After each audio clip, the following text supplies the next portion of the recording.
Thank you, Commissioner, for coming in and Absolutely. breaking down these questions for us. I just wanted to address, I know my good colleague here mentioned the consolidations or the proposal to consolidate local health districts. And I certainly would be remiss if I didn't chime in on that conversation. Considering the public hearing that the Public Health Committee had on, I believe it was the 7th of March, and considering House Bill 7170, which is the proposal to consolidate, did you have a chance to look over the testimony that was submitted from various leaders around the state regarding that proposal? I got most of that in person. You did. Okay, so for that bill alone, there was 68 submittals, testimony submittals, yours included. I find it a little ironic and troubling that the only one supporting that bill was you, sir. When you look at some of the language that selectmen have used, mayors, COGS, CCM, cost, registered nurses, people with PhDs, and what's also troubling is the submittal from the Connecticut Public Health Association opposing this bill, using such language as grave concerns, strong opposition, serious opposition, negative effects, crippling effects. And from the Connecticut Public Health Association, they mentioned how funding has decreased consistently over 15 years. And they're worried about existing assets on local health departments. How are those going to be redistributed? Basically removing all power from our local municipalities to control the health concerns of their residents. And I represent the 64th district, which is the 9 small towns in the northwest corner, which I'm very proud of, and I'm proud to be a cheerleader for them. But as I sit on appropriations and we sit in these subcommittee meetings, I am hearing again and again that we are about to lose out to the bigger cities. Now, I understand consolidation and regionalism is a good concept for some purposes. You know, for our regional school district, when we're doing mass ordering of textbooks or laptops, right, we get a better price for doing that. When we look at the COG, 21 towns receiving a reduced price for ordering salt when we need to do bulk ordering. But there are some consolidations that just don't make sense. And when you're about to levy a 1.5% increase on our budgets, which triples what we're paying now, that is alarming. And considering what our small towns are dealing with now in this proposed biennium budget, I know this proposal wouldn't go into effect until 2020, but I don't see the future right now financially for the state getting any better. And dealing with a proposal for the Teachers Retirement Board, a third of that, there's a number of proposals that I'm sure you're familiar with. But when there is 68 submittals, and you, sir, are the only one supporting it, and when you mentioned when Vicki was up here earlier, you talked about constant consideration of stakeholders, constant consideration of looking out what's best for the residents of the state and how to go forward collectively. When your stakeholders are crying foul, I hope you're not turning a deaf ear to that or turning a blind eye to their testimony that's opposing it. So I understand that you've given a lengthy explanation as to your reasoning behind it, but as we sit here on appropriations and break down into these work groups, we do read the testimony, we do read our emails, we listen to our voicemails, and nobody is supporting this other than your agency, sir.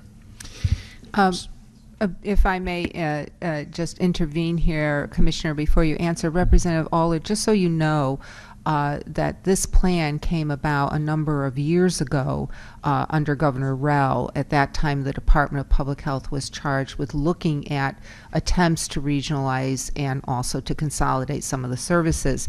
My understanding is, because I know I keep in touch with my local health districts also, is that there was input and discussion amongst the local health districts, and I think what the commissioner was trying to do was bring forth that plan and put it on the table for discussion, obviously. And we know here in the General Assembly many times legislation comes before us, and at least when we first look at it, we kind of hold our noses and say, no, not this time, or this isn't a good idea. But I just wanted you to know there was a long history. This didn't just come from Commissioner Pino. This is something that the department has been working on and working with their partners over a number of years. Commissioner, I'm sorry, I didn't want to be rude, No. but just so that subcommittee members Yes, would understand, and please give your response. I can answer some of your concerns.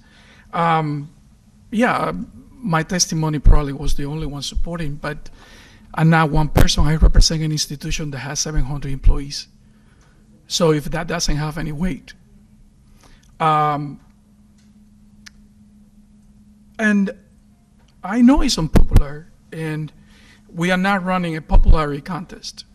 What I did is my job. I assessed the situation, did a study, proposed a solution.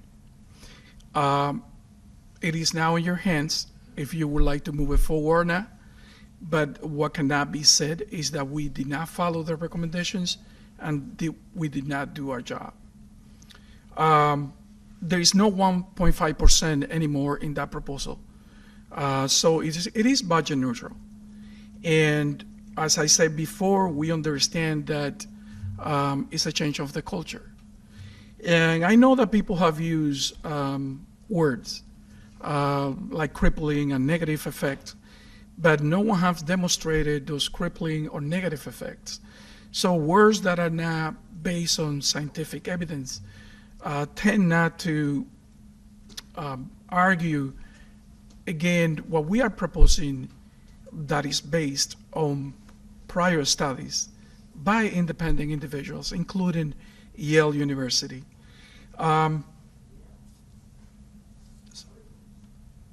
Yale University has done studies on regionalization and what the implications are, specifically on public health. So the idea that we are moving forward is to find a way where we can work together closely with our locals. And we heard in person all those comments and address some of the issues by changing the proposal to reflect those concerns. The reality is that many of our municipalities right now with the small health districts do not have the ability to respond to the health needs. And you are from a corner of the state that benefit from a large district, the one that we have used as a model for what we are proposing. But from DPH, we see the state. We don't see individuals' towns. So those are the issues that are in front of us. Okay, well, thank you for the explanation. And Absolutely. I just urge that over the next 2 years, while you're still reworking and retooling this proposal and trying to find out what benefits everybody, that you do take into consideration that although there are 72 health districts in the state, those are important stakeholders, and they've been doing this for a very long time, and they're not set in their ways, but they're always trying to do more with less. And I know with a reduction of funding, they've always tried to do the best that they can, and they've built great relationships. So while we go forward, I certainly don't support the proposal as it is now. I understand it's a work in progress, but I believe everyone needs to have a seat at the table when considering the future of public health in the state.